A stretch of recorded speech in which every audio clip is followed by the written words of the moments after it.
When the Russian Bratva sends you this message, you're already dead. Luca De Lorenzo didn't understand the words on his screen, but the waitress serving him did. Anya Volkov's hands started shaking as she read it.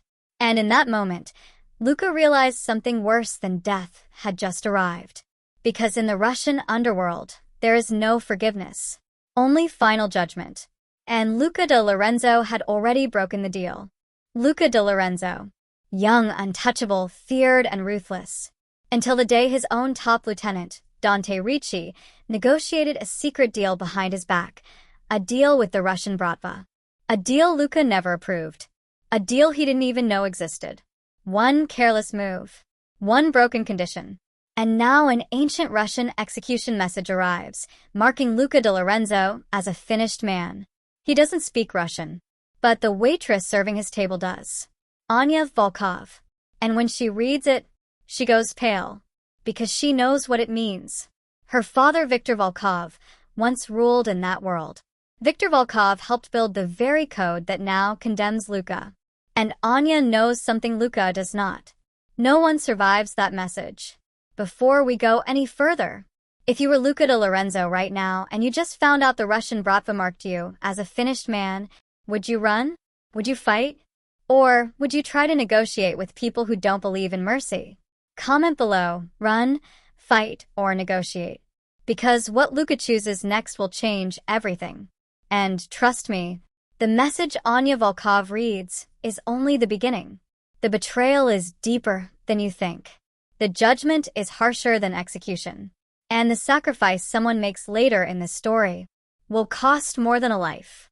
So if you love high-stakes mafia stories with betrayal, forbidden loyalty, and redemption arcs that hit hard, like this video, subscribe. Because the deeper we go into the story, the more you'll realize this was never just about a broken deal. It was about a legacy that was never supposed to exist. There are moments in a man's life that do not announce themselves. They do not knock. They do not warn. They simply arrive, quiet, precise, inevitable, like a verdict that was written long before the crime was ever committed. This is one of those moments. And the man sitting at table 7 has no idea. His name is Luca De Lorenzo. And tonight, he is untouchable. Or, at least, that is what he believes. The restaurant is the kind of place where money doesn't just talk. It whispers. Everything here is designed to make powerful men feel more powerful. The lighting is low. The wine is old. The silence between conversations is thick enough to drown in.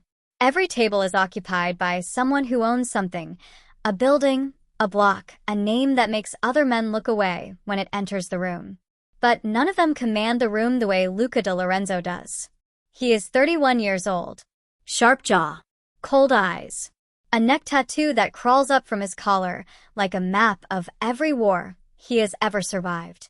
He wears a suit that costs more than most men earn in a month, and he wears it the way a king wears armor, not for show, but because it is simply what he puts on when he goes to battle. And for Luca De Lorenzo, every room is a battlefield. He built his empire from nothing. No inheritance. No family name that opened doors. Just intelligence, ruthlessness, and an absolute refusal to lose. By 25, he controlled 3 districts. By 28, rivals stopped challenging him, not because they respected him, but because the ones who tried were no longer around to try again. By 30, his name alone was enough to end disputes before they began. Luca De Lorenzo does not negotiate from weakness. He has never negotiated from weakness. Tonight, however, something is different. His phone is on the table beside his wine glass, face up, the way men who expect important messages keep their phones.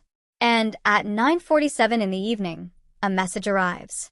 No name, no number, just a sequence of characters that his device barely knows how to render. Cyrillic, Russian, a dense block of text that means absolutely nothing to him. He stares at it. He is not a man who is easily unsettled. But there is something about this message, something in its weight, in the precision of its timing, in the fact that it reached a phone number that almost no one in the world has access to, that makes the air around him feel different. Heavier. He reads it again. Still nothing. Luca De Lorenzo does not speak Russian. but someone nearby does. Her name is Anya Volkov. She has been his waitress for the past 40 minutes, attentive, professional, invisible in the way that good service always is. Dark hair pulled back. Quiet movements. The kind of woman who notices everything and reveals nothing. She sets a glass of water down beside him. He catches her arm, gently but firmly. The way a man catches something he doesn't intend to let go of. You speak Russian? She looks at him. Something flickers behind her eyes. It is not fear. Not quite. It is something older than fear. Something that lives beneath it. Yes, she says. He turns the phone toward her. Tell me what this says. She looks at the screen. And that is when it happens. The color drains from her face. Not gradually, all at once, the way a tide pulls back from a shore before a wave that is too large to survive arrives. Her jaw tightens. Her breath catches. One hand grips the edge of the table as if the floor beneath her has shifted. Luca watches her carefully. He has seen many things in his life. He has seen men beg. He has seen men threaten. He has seen men pretend to be brave when everything inside them was dissolving. He has learned to read faces the way other men read contracts. Every line, every hesitation, every word that someone chooses not to say. And what he sees on Anya Volkov's face right now is not confusion. It is recognition. What does it say? He asks again. Quieter this time, which, for Luca De Lorenzo, is always more dangerous than loud. She does not answer immediately. She sets the phone back down. Carefully. The way you set something down when you are afraid that moving it too quickly might cause something else to break. I need you to tell me what it says. His voice is completely level. I will ask you one more time. She stops. Swallows. It's not something I can explain standing here. Then sit down. Sir, I can't just sit down. She sits. For a long moment, neither of them speaks. The restaurant continues around them, silverware against porcelain, low laughter, the murmur of a world that does not yet know what is sitting at table 7. Luca leans forward. He folds his hands on the tablecloth and he looks at her the way a man looks at something when he has decided he will not leave this table without an answer. Name your price, he says. She blinks. What? Whatever it takes for you to tell me what that message says. Name it. She is quiet for a moment, calculating something behind those dark eyes. Something that he cannot read yet. Something that troubles him more than the message itself. 1 million, he says. In gold bars. Delivered to wherever you tell me. Tonight. She doesn't flinch at the number. Doesn't gasp. Doesn't smile. She simply looks at him, and in that look, Luca De Lorenzo understands that this woman is not like the people he normally sits across from. She is not impressed by money. She is afraid of something else entirely. Finally, she speaks. Her voice is barely above a whisper. Low enough that the couple at the next table cannot hear. Low enough that it sounds less like a translation and more like a confession. This isn't a threat, Luca. She uses his name, not his title, not the formal address that everyone in this restaurant would use. His name, which means she already knows who he is. Which means this was never a coincidence. This isn't a threat, she says again.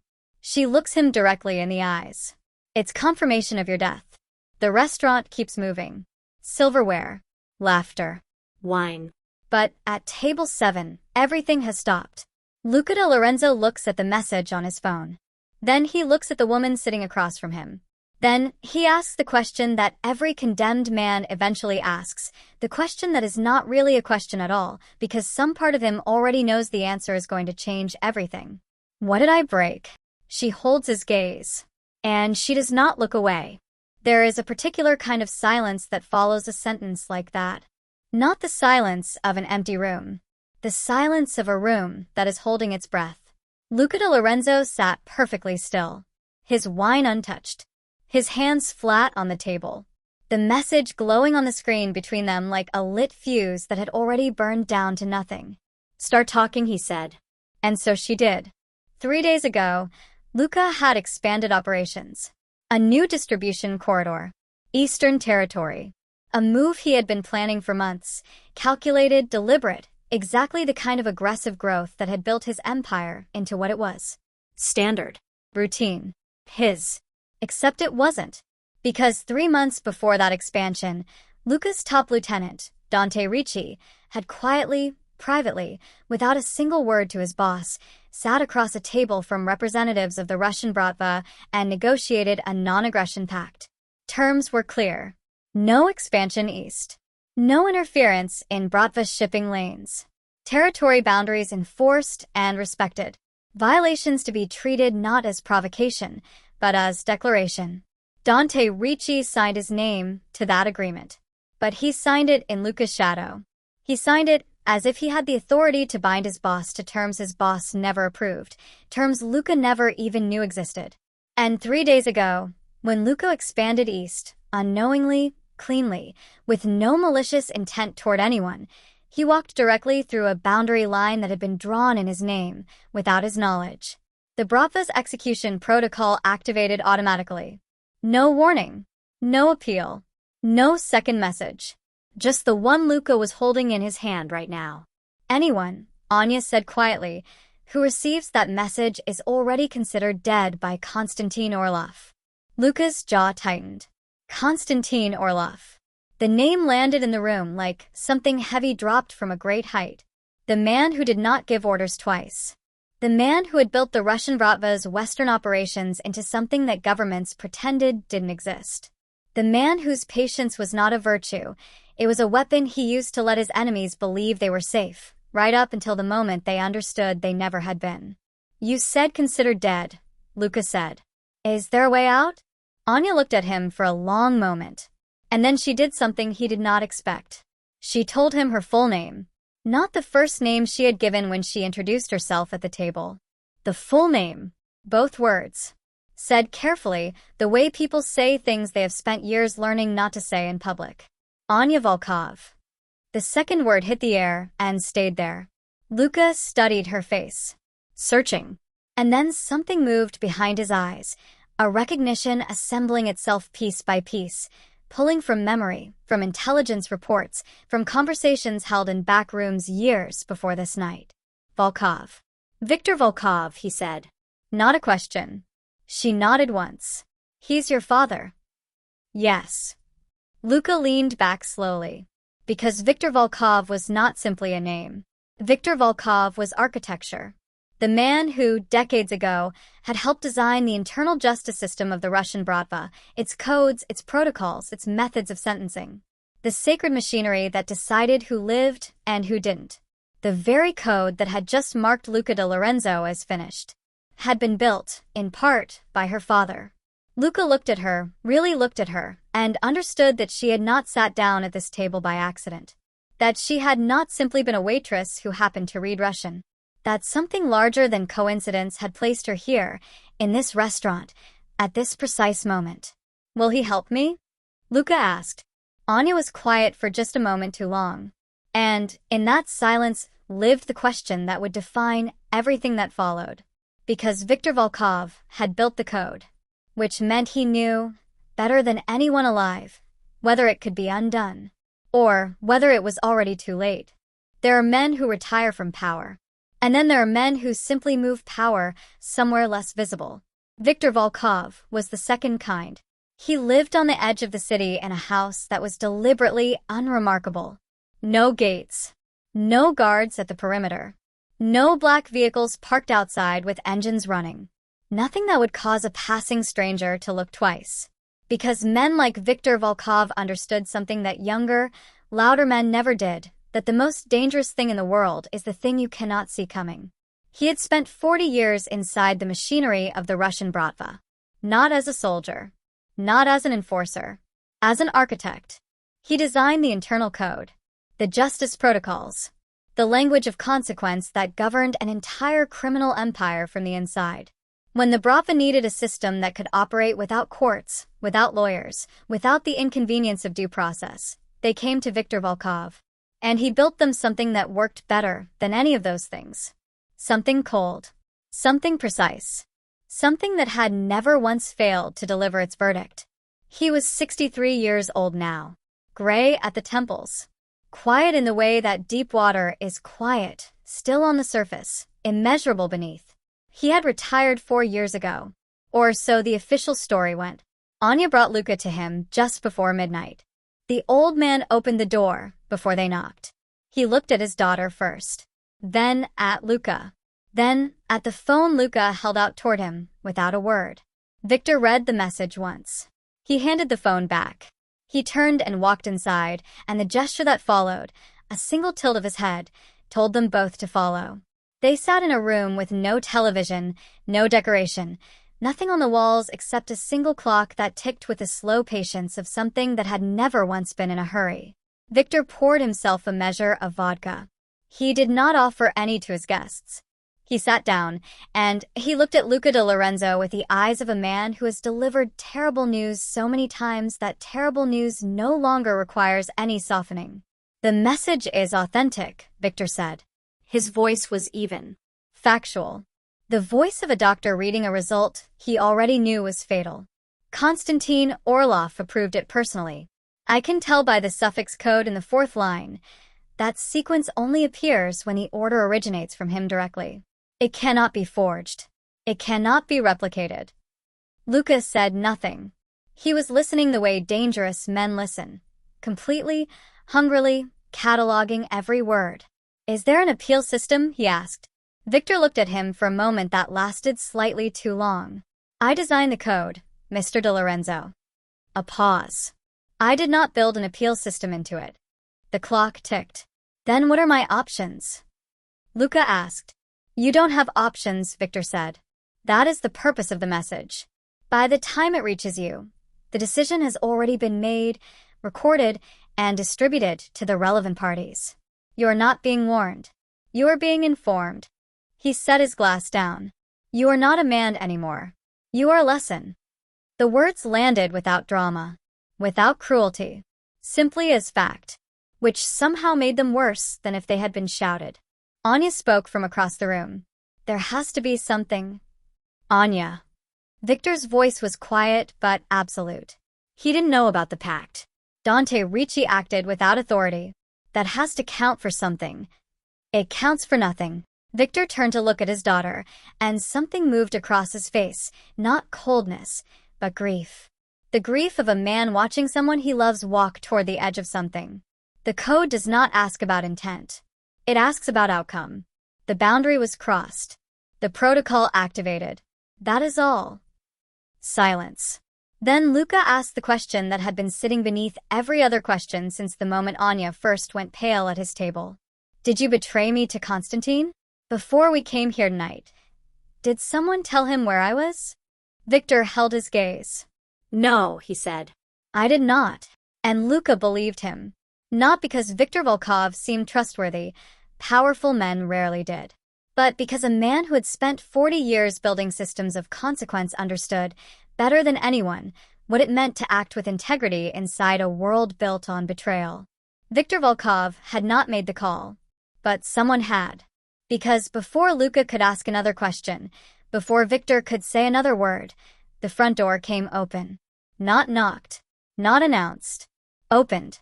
And the men who stepped through it were not there for conversation.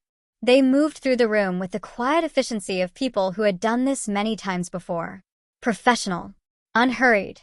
The kind of men who do not raise their voices because they have never needed to. They took Luca. And beside him, already on his feet with his hands raised and a look on his face that Luca had never seen before, a look that lived somewhere between guilt and terror, was Dante Ricci. Luca stared at him. Dante could not hold the stare. He looked away. And in that single, small, devastating movement, the inability to meet the eyes of the man he had served for 8 years, Luca De Lorenzo understood everything. Not Viktor. Dante. But the understanding came one breath too late. Because the door was already closed behind them, and the only place left to go was before Konstantin Orlov himself. There are rooms that are not designed for comfort. Not designed for conversation. Not designed for the ordinary business of men who still believe they have choices. They are designed for one thing only: finality. The room they brought Luca De Lorenzo into was exactly that kind of room. Bare walls, stone floor, a single long table at the far end, behind which 3 men sat with the stillness of people who had already decided how this evening would end. No weapons visible. No theatrics. No performance of power. Because real power does not perform. It simply sits and waits and lets the silence do the work that lesser men use violence for. At the center of the 3 sat Konstantin Orlov. He was not what most men imagined when they imagined a man like him. He was not large, not physically imposing, not the kind of figure whose appearance alone commanded the room. He was lean and pale, and somewhere in his mid-60s, with close-cropped silver hair and pale gray eyes that moved slowly and missed nothing. He wore a dark suit with no tie. His hands rested flat on the table in front of him, completely still, the way hands are still when the person they belong to has not been nervous in a very long time. He looked at Luca the way a man looks at a document he is about to sign. Functional, dispassionate, decided. Beside Luca, Dante Ricci stood with his shoulders slightly forward and his eyes slightly down, the posture of a man who has been carrying a secret so long that being relieved of it feels almost like rest, even when the relief is this dangerous. Konstantin spoke first. Not to Luca. To Dante. He asked one question in Russian without looking up from the table. One of the men beside him translated immediately, flat, mechanical, without inflection. Did Luca De Lorenzo authorize the non-aggression pact you negotiated on his behalf? Dante was quiet for exactly 3 seconds. 3 seconds in a room like this is a very long time. No, he said. The word fell out of him like something he had been holding underwater. Konstantin nodded once, as if this confirmed something he had already known. As if the question had not been a question at all, but a formality, the last administrative step before a conclusion that had been reached long before either of these men were brought into this room. Then, for the first time, Konstantin Orlov looked directly at Luca De Lorenzo. The look lasted a long time. Luca did not look away. He had decided, somewhere between the door and this table, that whatever happened in this room, it would not happen to a man who flinched. He had built everything he owned on the refusal to be small in the presence of large things. He would not surrender that now. Not here. Not to anyone. Konstantin seemed to notice this. Something shifted almost imperceptibly at the corner of his mouth. Not quite a smile. The ghost of a recognition, one predator acknowledging another across a distance that only one of them would survive. He spoke again. The translator followed a half-second behind. Luca De Lorenzo, you crossed a boundary that was drawn in your name, under terms you never agreed to, by a man who had no authority to bind you. This is documented. This is understood. A pause. It does not change what was broken. Another pause.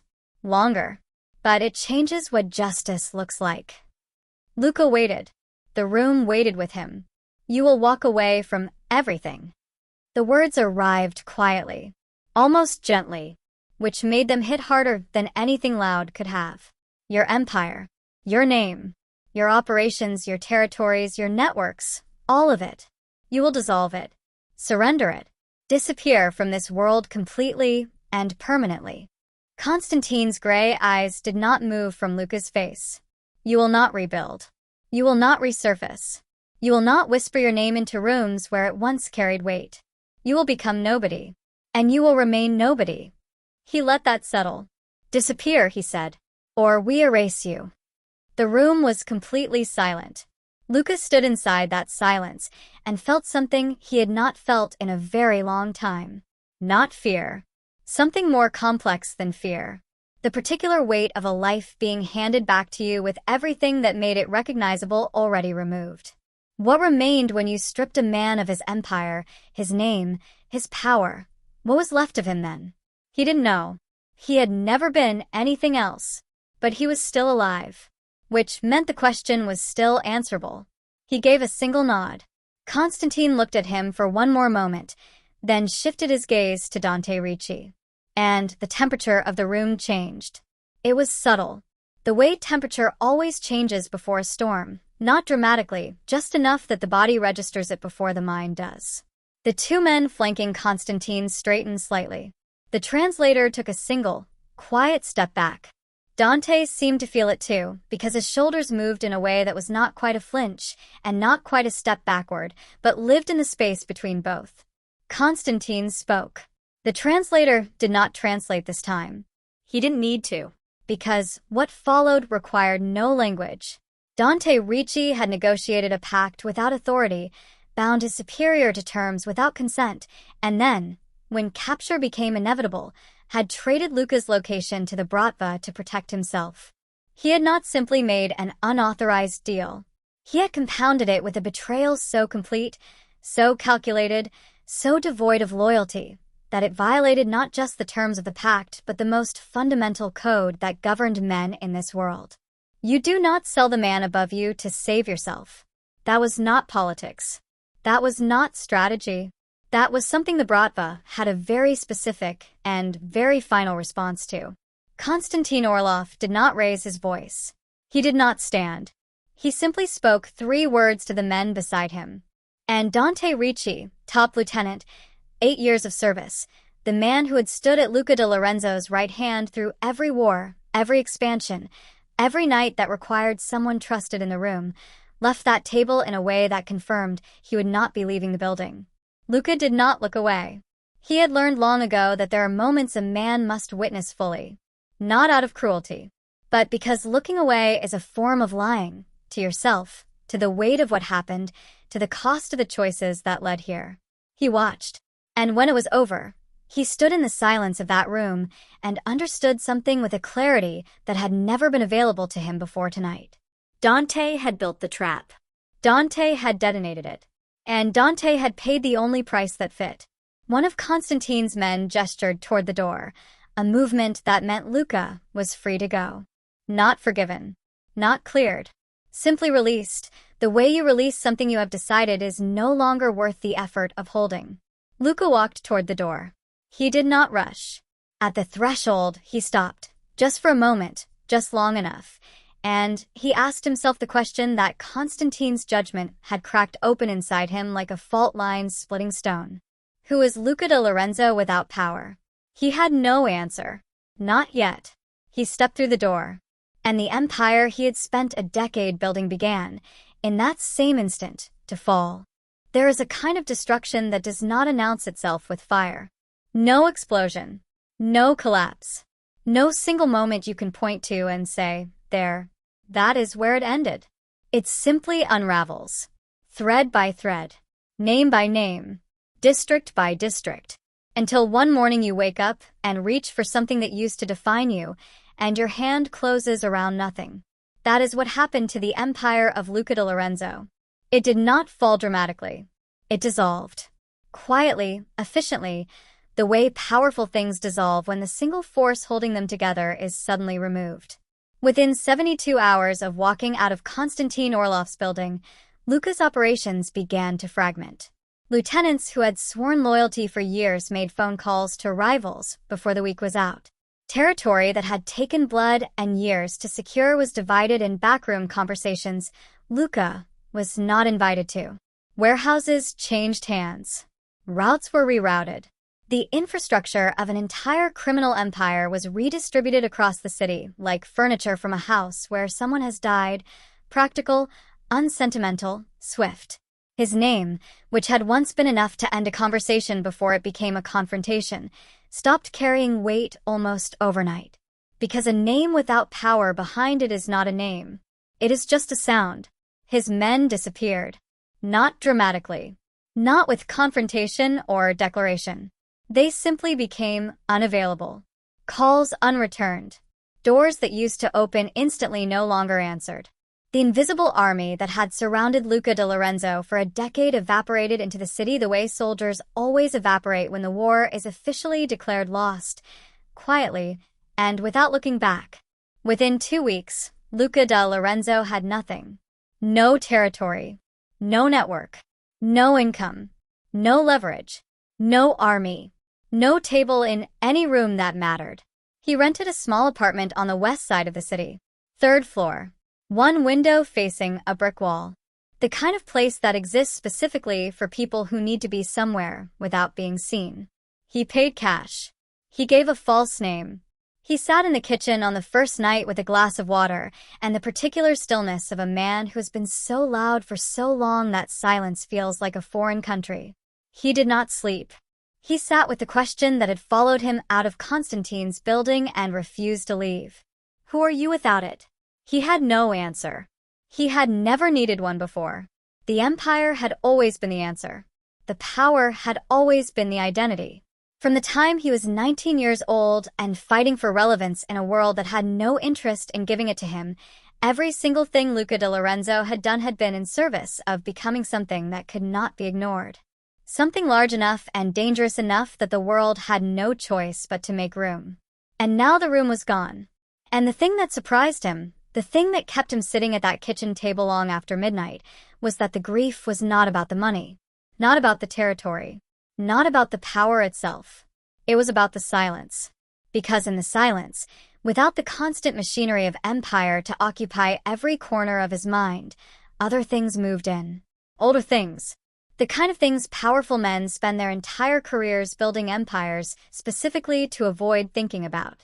His mother had left when he was 7 years old. No warning. No letter.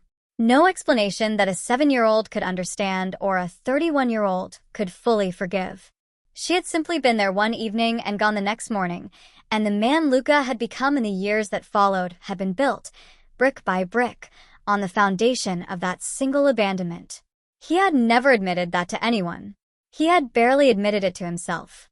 But it was there in the silence. It had always been there. He had simply never been quiet enough to hear it. He was sitting with all of this, the loss, the silence, the old wound that the empire had kept dressed and bandaged for over a decade, when a knock came at the door. 3 knocks. Quiet. Unhurried. He did not move immediately. Men in his position, former position, did not answer unexpected knocks without calculating first. He ran through the short list of people who knew where he was. It was a very short list. He opened the door. Anya Volkov stood in the hallway with a bag over one shoulder and an expression on her face that was not pity. He would have closed the door on pity, and not charity, and not the careful diplomatic softness of someone who felt obligated to check on a wounded man. It was simply her. Present. Decided. As if she had weighed every reason not to be standing at this door, and had dismissed all of them. You didn't have to come, he said. I know, she said. She came inside. And that was the beginning of something Luca De Lorenzo did not have a name for yet. Because in 31 years of building an empire specifically designed to make the world take notice of him, not one person had ever simply chosen him. Not for what he could provide. Not for what he could protect them from. Not for the power that standing beside him carried. Just him. His mother had not chosen him. His men had not chosen him. They had chosen what he represented, and when that representation evaporated, so did they. But Anya Volkov showed up at a third-floor apartment with a brick wall view and knocked 3 times. And stayed. In the weeks that followed, something began to shift inside Luca De Lorenzo. Slowly. Almost imperceptibly. The way tectonic things always shift, deep beneath the surface, invisible until the landscape above it is already different. He began to sleep. Not well at first, but eventually. He began to eat at regular hours.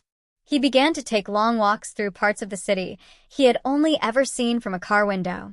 He began to notice things that empire had made him too busy to notice.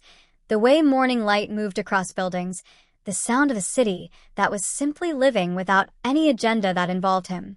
He began, for the first time in his adult life, to exist without armor. It was uncomfortable. It was also, in ways he could not yet articulate, the first honest thing he had done in years. Anya was steady through all of it. She did not push him to talk about what he had lost. She did not ask him what came next. She did not offer him a version of himself that was easier to look at. She simply occupied the space beside him, consistently, quietly, without condition. And Luca, who had spent his entire life surrounded by people and utterly alone, began to understand the difference between presence and proximity. One evening, 3 weeks into the exile, they sat together in the kitchen, the same kitchen where he had spent that first sleepless night, and Luca looked at her across the table and felt something move inside his chest that he did not entirely recognize.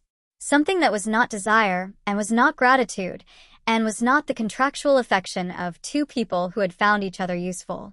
It was something quieter than all of those things. And more permanent. He almost said something. He didn't.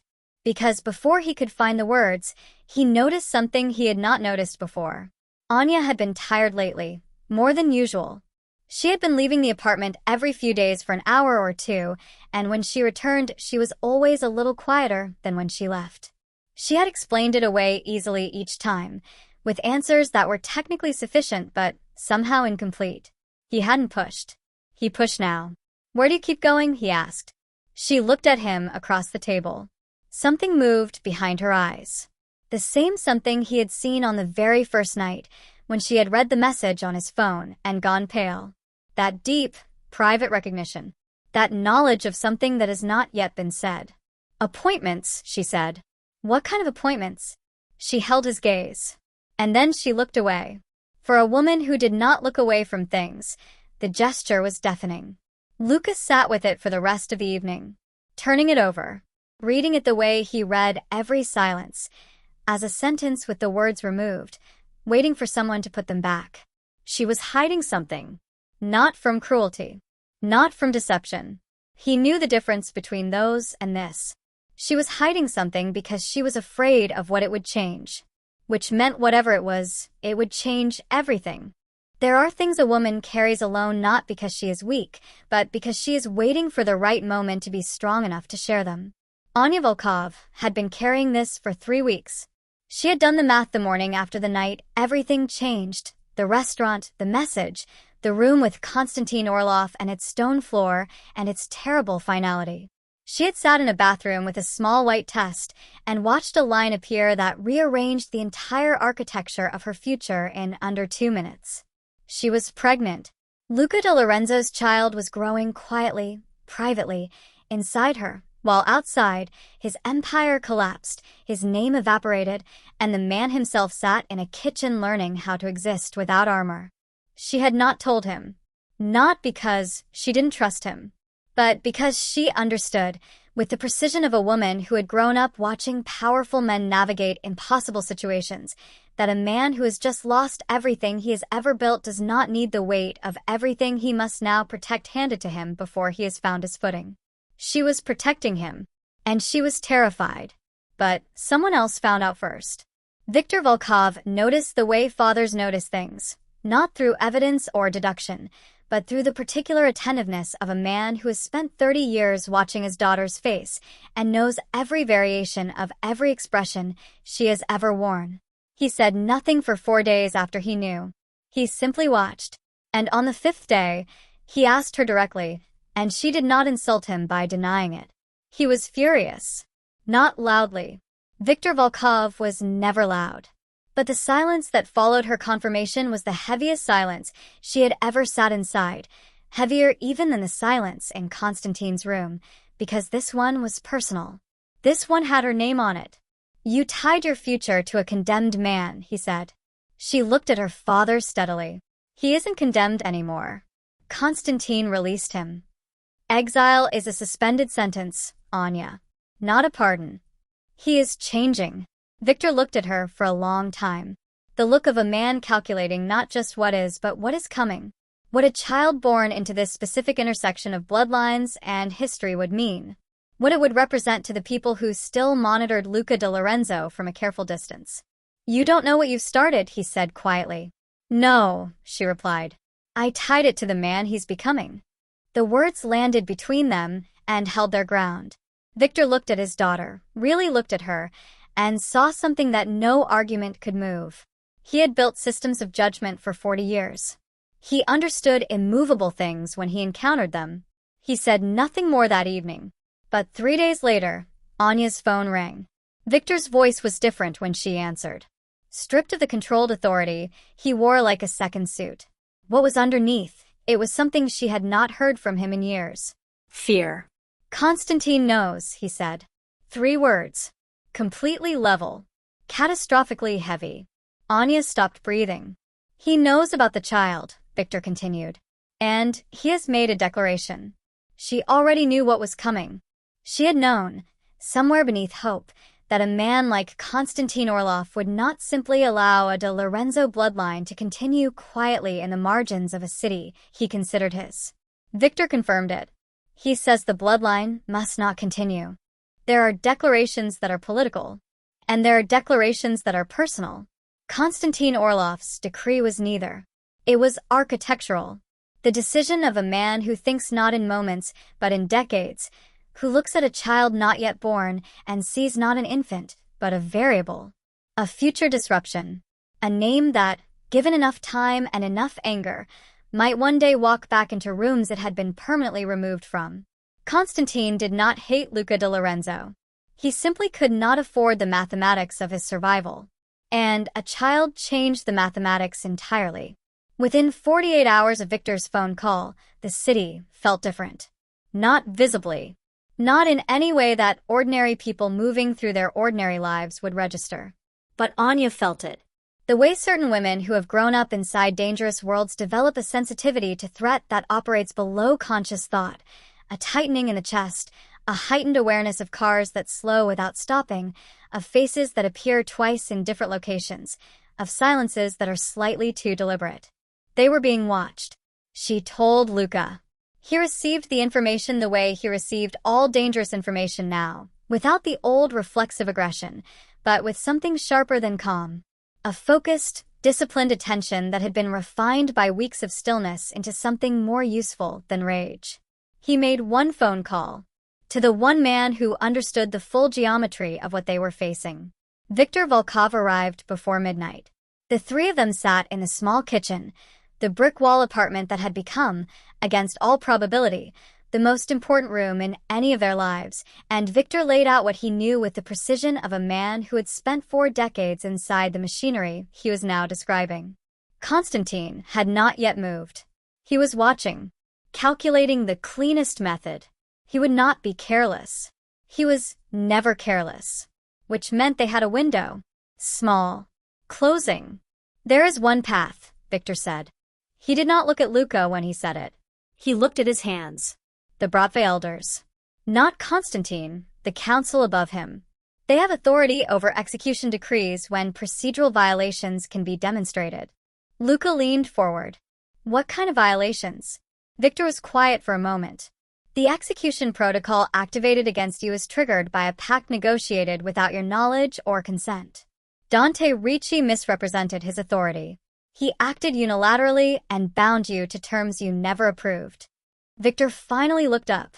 If that can be formally demonstrated before the elders, if I present it myself, with documentation, with testimony, they have the standing to declare the original decree procedurally invalid. And the child? Anya asked. The bloodline decree is an extension of the original execution order. If the original is invalidated, the extension falls with it. Silence. Then Luca asked the question that had been sitting beneath every other word since Viktor began speaking. Why would they listen to you? You've been retired for 4 years. Viktor picked up his glass. Set it down without drinking. They will listen, he said carefully. If the case is presented by someone whose standing within the Bratva is beyond question. Someone whose credibility cannot be dismissed. Another silence, different from the first. And after? Luca asked. After you present the case, what does that cost you? Viktor looked at his daughter. She looked back at him, and in the look that passed between them lived the answer to a question that neither of them was willing to say out loud yet. The answer that Viktor had already calculated in the sleepless hours before he arrived at this apartment. The answer that had the shape of a door closing permanently behind him. He stood. Let me worry about the cost, he said. And he left before either of them could ask again. Viktor Volkov walked into the Elder Council's chamber alone. No lawyer. No second. No documentation beyond what he carried in his memory, which, for a man who had spent 40 years building the very system he was now appealing to, was more than enough. He had requested the audience 3 days before. The elders had granted it not out of courtesy, but out of curiosity. Viktor Volkov had not appeared before the council in 4 years. His return meant something significant was being asked. Significant things, in this world, were always worth hearing before refusing. There were 5 elders. Old men. Patient men. Men whose authority existed precisely because they had outlasted everyone who had ever challenged it. Viktor stood before them and spoke for 20 minutes without stopping. He presented the timeline of Dante Ricci's unauthorized negotiation. He demonstrated, with the specificity of a man who designed the protocols being cited, exactly where the procedural chain had been broken. He showed how the execution decree had been activated on the basis of a boundary violation that the condemned man had no legal knowledge of, no consent to, and no capacity to have prevented. He was not emotional. He was not passionate. He was precise. And precision, before men like these, was the only currency that mattered. When he finished, the eldest of the five asked one question. Why does Viktor Volkov spend his credibility on Anya De Lorenzo? Viktor was quiet for exactly the right amount of time. Because the code I built, he said, was designed to deliver justice, not to execute innocent procedural failures. If I allow it to be misapplied without objection, then everything I built means nothing. The elders studied him. Then the council withdrew. They returned in 11 minutes. Their answer came in 4 parts. The original execution decree against Luca De Lorenzo was formally invalidated on procedural grounds. The bloodline decree was dissolved as a dependent extension. Luca's exile would remain permanent and non-negotiable. And Viktor Volkov, in acknowledgement of the political weight his appearance had spent on behalf of a non-Bratva civilian, was formally and permanently removed from the council's register of recognized figures. 40 years of standing, dissolved in 11 minutes. He was, as of that moment, politically dead inside the only world he had ever belonged to. He accepted the terms without expression. He thanked the elders. And he walked out of the chamber into the cold night air and stood on the street for a long moment, breathing slowly, feeling the particular weight of a man who has just handed away the last significant thing he owned and is quietly making peace with the fact that it was the right thing to do. He called Anya from the street. "It's done," he said. "The child is safe." She didn't speak for several seconds. When she did, her voice was the voice of someone trying very hard to hold something together that keeps wanting to break open. "Papa." "The child is safe," he said again. Gently. Finally, he ended the call. That evening, Anya told Luca. Not about Viktor's sacrifice first. About the child first.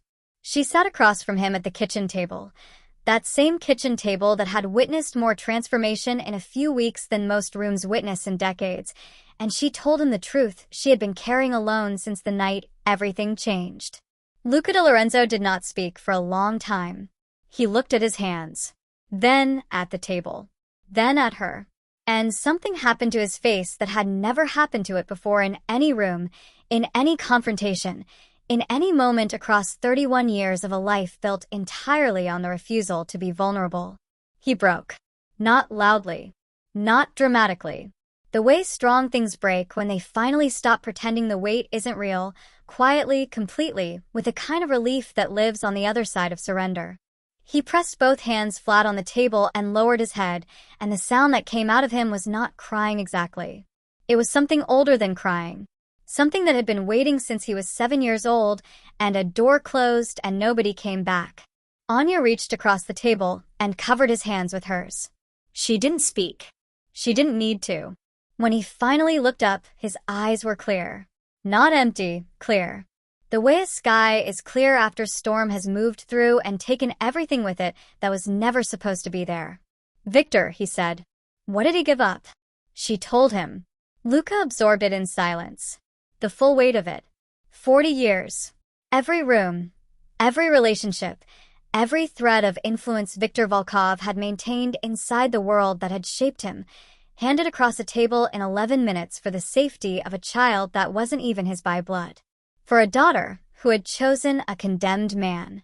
For a family that had not yet fully become one. Luca stood, walked to the window. Stood there looking out at the brick wall that had been his view for weeks.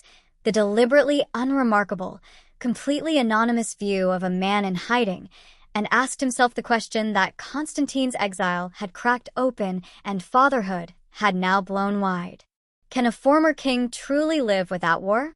He stood at that window for a long time, and when he turned back around, something in his posture was different. Not weaker, Not defeated, but settled. The way foundations settle when they finally stop shifting and decide to hold. What do I owe him? Luca asked quietly. Anya looked at him steadily. Everything, she said. And nothing. He didn't do it for debt. Luca nodded slowly. And for the first time in his life, he understood the difference. Time does not heal things. That is the lie people tell because the truth is more complicated. What time actually does is give a man enough distance from the wreckage to stop defining himself by it. Enough silence to hear what was always underneath the noise.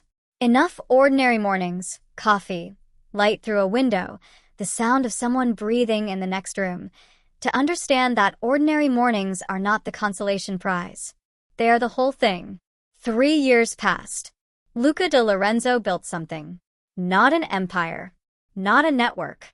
Nothing that required loyalty enforced by consequence or territory defended by violence. He started a logistics company, legitimate, unglamorous, the kind of business that moves things from one place to another and asks nothing of the world except to be left alone to function. He was good at it. It turned out that the skills required to run a criminal organization, the ability to read people, to identify inefficiencies, to move resources across a city faster than anyone expected, translated cleanly into the legal world. Within 18 months, the company was profitable. Within 2 years, it employed 40 people who had no idea who their employer used to be. He was nobody. He had never been more himself. Viktor Volkov became a quiet presence at the edges of their life. Not close in the way of men who discuss their feelings. Close in the way of men who show up. He came for dinner on Sundays. He taught his grandchild to play chess badly and to lose gracefully, the second lesson, he said, being considerably more important than the first. He and Luca never spoke directly about the elder council, or the sacrifice, or the 40 years surrendered in 11 minutes. They didn't need to. Some debts are not discussed. They're simply carried, respectfully, permanently, in the way you carry the names of people who changed the direction of your life without asking for recognition. Luca married Anya on a Tuesday. Small ceremony. No guests beyond Viktor and 2 colleagues from the company who had become, without any formal declaration, something resembling friends. No grand venue. No statement. Just a room and a promise, and 2 people who had found each other in the wreckage of something terrible and decided to build something true. Their child was 2 years old by then. A boy. Dark eyes. Already stubborn in the particular way that suggested he had inherited the most inconvenient qualities of both parents simultaneously. He did not sleep when he was supposed to. He asked questions that had no easy answers. He was, in every way that mattered, already completely himself. Luca held him with the careful deliberateness of a man who has learned that the most powerful things in the world are also the most fragile, and that understanding the difference between those 2 qualities is the beginning of wisdom. One evening, the boy already asleep, the apartment quiet, the city doing what cities do outside the window without any input from either of them, Luca and Anya sat together in the kitchen. That kitchen. Still the same table. Still the same chairs. They had moved twice since the exile apartment, into larger spaces as the company grew, but they had kept the table. Neither of them had discussed keeping it. They had simply kept it. Some things earn their place without argument. Luca looked at her across it. Why did you choose me? He asked. That night. The restaurant. You could have translated the message and walked away. You had every reason to. Anya looked at him for a moment. The way she looked at him now was different from the way she had looked at him in that restaurant 3 years ago. Then, she had been reading him, calculating, careful, deciding how much to reveal. Now she simply looked at him the way you look at something you know completely and have chosen anyway. You were holding that phone, she said, and you had no idea what it said. And instead of pretending, instead of performing the kind of confidence that men like you always perform when they don't know something, you just sat there. Confused. Genuinely confused. She paused. It was the most honest thing I had ever seen a powerful man do. Luca was quiet. You were never the monster Konstantin feared, she said. You were just a boy no one ever stood beside. The words moved through the room slowly. Luca looked at the table. Then at his hands. Then at the window where the city continued its indifferent, beautiful, ordinary existence beyond the glass. He thought about Konstantin Orlov, about the stone-floored room and the gray eyes and the verdict delivered without drama, about the man who had looked at Luca De Lorenzo and seen a threat significant enough to require erasure. Konstantin believed he had ended something. He had. He had ended the tyrant, the empire, the name that rooms went quiet for, the machinery of fear that a 7-year-old boy had spent 24 years constructing around himself because no one had ever made him feel safe enough not to. All of that gone, taken, dissolved. And in the space it left behind, something had grown that Konstantin Orlov, with all his calculation and all his decades of reading men and their motivations, had never once considered possible. Not a successor, not a revival, not the slow, patient rebuilding of something that looked like what came before. A family, quiet, legitimate, unremarkable to anyone who did not know what it had cost. Luca De Lorenzo, who had once been feared across 3 districts, whose name had ended negotiations before they began, who had sat at the center of an empire built on the refusal to be vulnerable, sat at a kitchen table on an ordinary evening and felt something move through his chest that he now recognized. He had felt it first the night Anya stayed. He felt it every morning when his son woke up stubborn and asking questions. He felt it on Sundays when Viktor sat across a chessboard and lost gracefully. It was not power. It was not safety, exactly. It was something that had no name in the language of the world Luca came from. But in this world, this quiet, ordinary, entirely unremarkable world, it was everything. Konstantin Orlov had believed he was ending Luca De Lorenzo. He wasn't. He was freeing him. And the most dangerous thing about a free man, a man with something to lose, something to protect, something worth being alive for, is that he will never, under any circumstances, become nothing again. Not because he is building an empire, but because he finally understands what he was always building it for.